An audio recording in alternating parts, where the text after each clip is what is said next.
आज हम जिस किताब की हिंदी समरी के बारे में सुनेंगे उसका नाम है the little book of ikigai by Ken Mogi. The little book of ikigai जापानी विचार इकिगाई को समझाता है, जो जीवन में खुशी और अर्थ खोजने का एक नया तरीका है। ये 5 सरल स्तंभों और एक जापानी न्यूरोसाइंटिस्ट के अनुभव पर आधारित है, जिससे इस विचार का एक प्रामाणिक और मौलिक दृष्टिकोण मिलता है। यहाँ 3 लेसन दिए गए हैं जो आपको इकिगाई के असली अर्थ को समझने और इससे लाभ उठाने में मदद करेंगे। इकिगाई उस चीज के बारे में है जो आपके जीवन को आनंददायक बनाती है। ये केवल काम में सफलता के बारे में नहीं है और हर किसी के लिए उपलब्ध है। लेसन 1। इकिगाई वो है जो आपके जीवन को जीने लायक बनाता है। ये सभी के लिए उपलब्ध है और इसका आपके करियर से कोई लेना देना नहीं है। शब्द इकिगाई 2 हिस्सों से बना है। इकी जीने के लिए और गाई इनाम या करने लायक चीज। अंग्रेजी में इसे अक्सर इस रूप में समझाया जाता है, सुबह उठने की वजह। ये सवाल भी लोकप्रिय है, आप सुबह बिस्तर से क्यों उठते हैं? लेकिन अगर हम इसे केवल जीवन के मिशन से जोड़ते हैं तो हम सोचते हैं कि इकिगाई केवल बड़े लक्ष्यों को हासिल करने से जुड़ा है, जबकि वास्तव में ये बहुत छोटी चीज़ों में भी हो सकता है। जापानी भाषा में इकिगाई विभिन्न संदर्भों में उपयोग किया जाता है और इसे रोजमर्रा की छोटी चीज़ों के साथ साथ बड़े लक्ष्यों और उपलब्धियों पर भी लागू किया जा सकता है। मोगी लिखती हैं, असल में इकिगाई वो है जो आपके जीवन को जीने लायक बनाता है, वो जो आपको खुश और जिंदा होने के लिए आभारी महसूस कराता है। इसीलिए मोगी इस मिथक को तोड़ते हैं कि इकिगाई केवल आपके पसंदीदा कामों को खोजने के बारे में है। आपके पेशेवर जीवन में सफल हुए बिना भी इकिगाई संभव है। यह एक बहुत लोकतांत्रिक विचार है। इकिगाई का होना सफलता का कारण बन सकता है, लेकिन सफलता इकिगाई के लिए आवश्यक शर्त नहीं है। यह हम में हर किसी के लिए खुला है। अगर आपको अपना काम पसंद है तो ये अच्छी बात है, लेकिन अगर ऐसा नहीं है तो भी आप रोजाना इकिगाई महसूस कर सकते हैं। सूर्योदय, सुबह की कॉफ़ी, पार्क में सैर या रात में गेमिंग सेशन, इकिगाई कहीं से भी आ सकता है। ये कोई घटना, आदत, व्यक्ति या वस्तु हो सकती है। इसीलिए सबसे पहले ये याद रखें कि इकिगाई का मतलब है अर्थ और खुशी, और ये दोनों चीज़ें छोटे और बड़े स्रोतों से आती है। लेसन 2।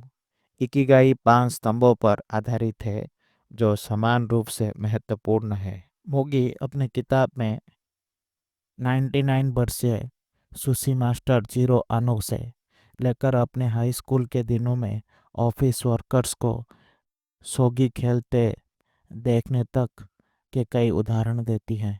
इन सभी में इकिगाई के 5 स्तंभों में कम से कम एक जरूर मिलता है। छोटे से शुरू करें। रोजमर्रा की छोटी छोटी सकारात्मक क्रियाओं से संतुष्ट रहें, जैसे सुबह जल्दी उठकर शांति भरा समय बिताना या हर दिन कम से कम एक भोजन खुद पकाना। खुद को छोड़ दे, अपने अहंकार को पीछे छोड़े और जीवन को इतना गंभीरता से ना ले। जो हो रहा है उसे स्वीकार करे और जैसा है वैसा ही आनंद ले। जैसे बिना किसी इनाम की चिंता करे, सामंजस्य और स्थिरता का अभ्यास करे।